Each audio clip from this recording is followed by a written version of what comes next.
Hi everybody, thank you so much for choosing Go Make a Pause Dog Training. I wanted to provide you with this comprehensive video to go over all of the cues that Hank has learned during this program. I hope that this will serve you as additional help in the event that you forgot any information. There is going to be a lot of information that I'm going to be giving to you in the 1 hour turnover session, so I'm hoping this could be your one-stop resources for some of the information that we forgot. So first and foremost, this is Hank. I'm sure you know exactly who he is. He is an exceptional student. He's absolutely wonderful. There's really no complaints that I can give you, but every now and then he's gonna get a little bit silly and goofy, and we just gotta learn how to kind of navigate through all that craziness. So I have another instructional video on what the prong collar is, but I'll just briefly explain what the reason why I'm using the prong collar for him is that when I ask him to do something and he doesn't follow through, I do give him a slight correction. All it really is just a slight tug, something that he can feel, that is tangible, and that can break through his distraction is essentially what it is. So, for the example, I'm gonna say, over here, Hank, come, sit. So, because he's a puppy, we always wanna vocalize his name first, which means Hank, sit, and I'm gonna give him a hand gesture. This hand gesture goes upward, indicating that I want him to sit. Now what I'm gonna do is I'm gonna drop the leash and I'm going to challenge him to mess up. When you're practicing at home, if he's being a little bit goofy, I do recommend that you hold onto the leash. I'm just trying to show you how he behaves after a while. So my goal for you is that you are able to walk around your house and your family and grab things and do all kinds of different things while he's able to hold that sit. Every now and then, when he's doing this, you're gonna be paying him, giving him some treats. This is how we get him to hold a sit for an extended period of time, because we are constantly reinforcing good behavior. Good boy, buddy. Now, just because I give him a treat and I say he's a good boy, it doesn't mean that the cue is over.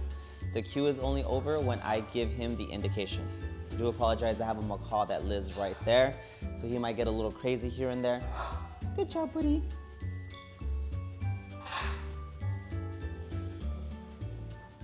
We train Hank to be able to perform this cue for about 1.5 minutes. Of course, I definitely think that he can get a lot further than just 1.5 minutes. By constantly giving him practice and lots of praise, you can get him to easily do this for about 1 minute. 2 minutes, 5 minutes, even 10 minutes. So as I said earlier, this does not mean that the cue is over. The way that we indicate that the cue is over is when we say, Hank, break. Good job, Woods. Good job.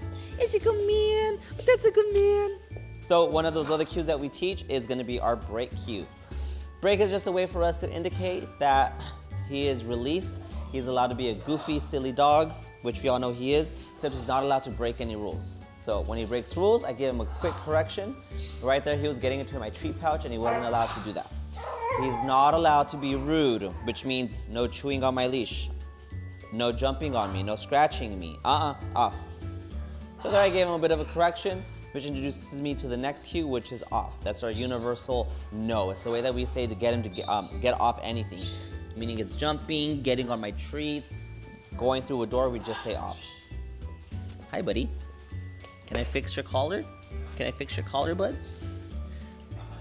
Thank you. You're so sweet, huh? There we go. Can you let me know?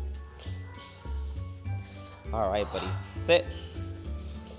Okay, so I'm gonna go over the cue one more time. I'm gonna ask him to sit. Now remember, sit means sit. There's an implied stay on that sit. Doesn't mean anything else but sit. When we say sit, we want him to stay seated in that one position. I don't want him sitting over there or over here or over there. If he breaks, you're gonna grab him and bring him right back to the place where you had him to sit at. It's very important that we hold him accountable to all of the cues that we're asking him to do. Because if we don't, you're not gonna get this beautiful sit. You're gonna get him to sit over there, and maybe lay down if he wants to. Now, in terms of obedience, he's a very good boy. We don't really struggle with him too much. The only issue that you'll have is that you have to switch between craziness and playtime, which is something that he does.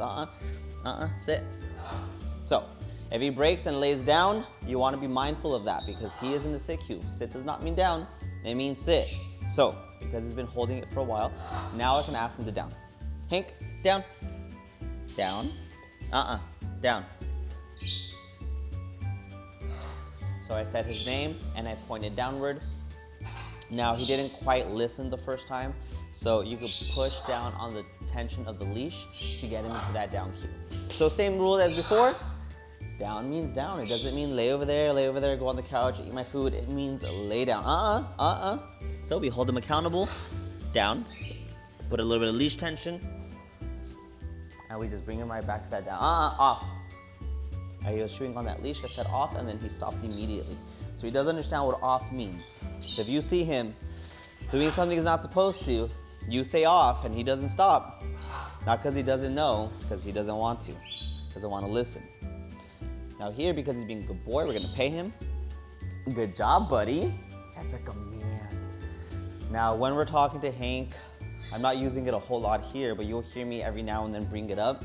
We use our Mickey Mouse voice. We want to let him know, get him super excited. Dogs love that high-pitched voice. Ain't that right, Buds? Ain't that right, Buds? He's a good boy. See, the way I know he loves that is his tail is wagging. That's a good man. That's a good man. The higher pitch I go, the faster that tail moves. Okay, so now he did that for quite some time. I'm gonna reward him after he finishes that treat. Break. Good job, my man. Good job, Buds. So he's on break. He's allowed to do whatever it is that he wants without breaking the rules. I think he was chewing on the leash. I don't want him to do that. Now, when you give him love and affection, make sure that he's not chewing on your hands. Off. If you have a toy nearby, it's a very good idea to just give him the toy and interact in that way. Off. So he doesn't understand what off means. So I'm just gonna correct that collar one more time. It does kind of turn around sometimes. You wanna make sure that you're able to give a correction on upward pressure. And when I'm talking about correction, I'm not talking about this crazy yank. It's just a light yank, To let him, off. To let him know that we don't want him to do that behavior. Now you're gonna hear me interchange and off a lot. It's really the same thing. Just comes a lot more natural for a lot of people. Sit. So if you can use faster than off, by all means, sit. So our next cue is gonna be our place cue. Hank, place. So I say his name because he's a puppy. I point over to the place cue. And now place means place, which I'm sure you understand by now. Doesn't mean anything else. There's an implied stay on that. He's not allowed to go anywhere else but place. Now this is my second favorite cue. This is the cue that is gonna allow your dog to hang out with you and have boundaries or be in a timeout and just be somewhere safe and not be bugging, to be quite honest with you. Now he doesn't bug me, but because he's a puppy, he still has razor sharp teeth, razor sharp nails, and just by cuddling you, he can scratch you, and sometimes it's too much, so just go to your place. And now he's only allowed on place, so it's a great way to just hang out with your dog and have some kind of boundaries. Now he wants to be all up on me, which I'm sure he's gonna want to do with you, but we have boundaries. This is what place is. I should be able to read a book, watch TV, and hang out with Hank all day long. Now, again, we only teach to about a minute and a half, so it's not very long. So no chewing on furniture. That's another one. So he should be able to eventually do this for about 5 minutes, 10 minutes. I do challenge you to try to watch a movie with him. Being able to watch a movie with him, Being able to watch a movie with him is like one of the ultimate things that's going to give you that companion animal, so that's a very good cue to have. When you're eating dinner, also very great thing to do. Just be mindful, there's gonna be times when you're mid-bite and you gotta grab him and put it right back. So it's gonna be uncomfortable the first couple of times, but by all means do it.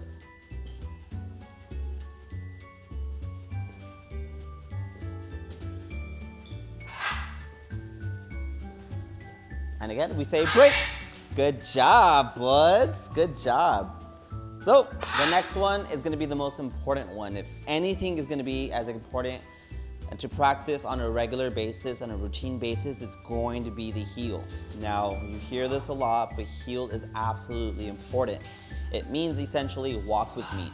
But when we are on heel, it is a shared experience. So one of the things that we do is very different than most people is that we exercise them before going on that walk, before going on that heel.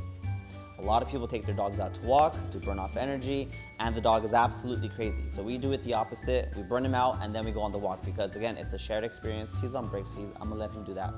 But we want him to be respectful of us, acknowledge us, don't just drag us through the mud. He's gonna get a lot bigger and a lot stronger, so we don't want him to just do whatever he wants with us and then we have to deal with the consequences. This is a bonding experience based off mutual respect between the two. So I'll say, come, over here, sit, and then I'm gonna, Hank, heel. So just like all the other cues, heel means heel. It doesn't mean go on place. It means walk right by my side. Ears are gonna be parallel to mine.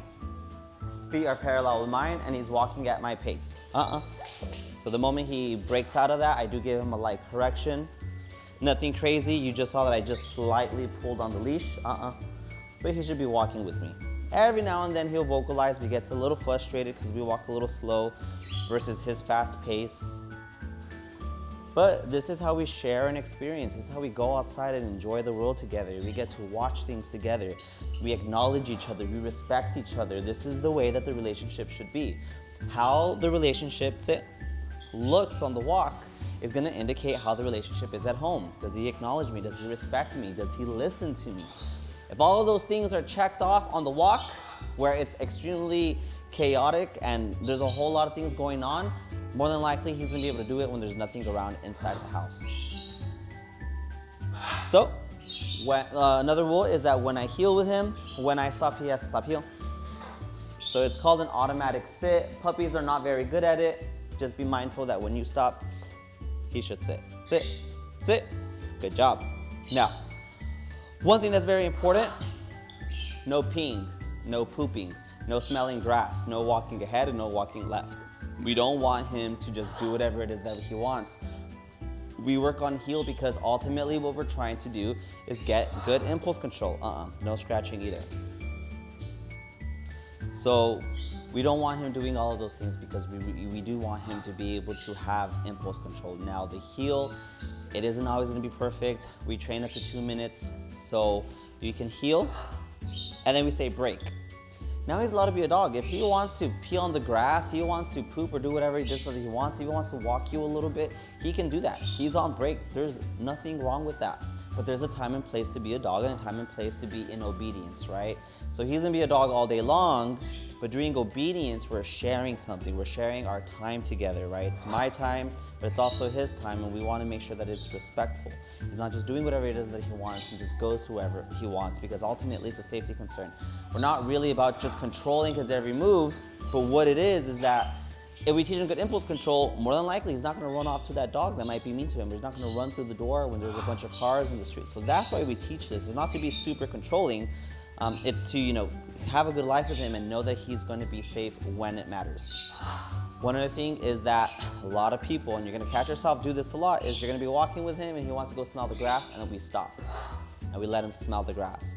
Or we say heel and he's not coming with us and we stop and say heel. He doesn't understand what heel means if we are not in motion. Heel is an in motion. So we say heel, and if he doesn't come, we give him a tug. Not a crazy tug, but we just pull him into that heel. Good job, buddy. Sit. Sit. Hank, sit. So I messed up. I didn't say Hank first, and I don't think he was able to capture that. So you gotta say his name first. So I said Hank, and I gave him a light correction, a light tug, but he didn't really need it, to be completely honest with you, in all fairness to him. So the very last cue is gonna be our come. Hank, come, over here, sit, sit, Hank. So what I want is when I say come, I want him to come around me and sit to my left side. I just come, and then he comes around and sits to my left side, and I ask him to sit right by my side. Ears aligned with mine, feet aligned with mine, ready for the heel. So when we're healing and he walks ahead and he's too far ahead, you're just gonna ask him to come to sit and then do the work of coming back to you. You don't want him to just walk ahead whenever he wants. You're gonna stop and have him come back to you. Again, this is our time, but he needs to listen to us as the parents. So I'll show that to you one more time. Sit, sit. Now be mindful, sit, Hank. When we do a come to sit, he enters a sit cue, so he's no longer allowed to follow you. You have to practice that and be mindful of that. Hank, come. Over here. Sit. Hank, sit. Good job. Good job. Hank, come. Over here. Sit. Hank, sit. Sit. Hank. So he didn't listen, got a little bit distracted. I gave him a small correction, and now he's in the sit cue. So if I walk ahead, that was a test, He failed the test, that's okay. This is gonna happen all the time. Just be mindful, when you walk ahead, he's not allowed to walk with you because he's technically in the sit cue. When you ask him to come and you put your hand down here, he might stop at your hand. That's because we lure train him. The lure training is how we get him to follow all of our cues between the sit, the down. This is why we have hand gestures. Sit. All right, so he was in the sit cue. A quick note, don't be afraid to interrupt yourself. Doesn't matter if you're having a conversation or you're in the middle of explaining something like I am. Don't be afraid to interrupt yourself. You know, we did a lot of training on him. There's a lot of work that was put into him. Nothing wrong with stopping and be like, oh, let me fix this, right? If we're having a conversation together and he lays down in the sit, you bring him to that sit. I will interrupt myself. I recommend you do too. So, back to our point is lure training. Lure training is how we get the dog to come around us. We get him to lay down, we get him to sit because they follow treats. So, this is the way lure training is. Come. Come in. Sit. So I never taught him how to spin, but come in, spin. Over here. Come in, come in, come in. So that's how we get them to do things, by following our hands. The reason why I'm bringing this up is that if I say come, and I stop my hand right here, he's likely gonna stop right here. So we want to come, here, sit, yes. We want to switch hands. We want to have a nice smooth roll. This is going to take a lot of practice. You're going to be doing this a lot with him, and I want you to do this because this is how you're going to understand his body language. You're going to see those eyebrows, you're going to see those eyes, you're going to see those ears, that tail. All of it is going to indicate to you, is he focused or is he distracted, or is he about to jet off to whatever's getting him distracted? So being able to tell is going to be very important. And you knowing him, you know, from nose to tail is how you're gonna have a really great relationship, but also have really great obedience, because you'll be able to preemptively tell when something's gonna happen. You'll be able to predict his behavior. But that takes practice. Break. Good job, buds. So that concludes my lesson for today.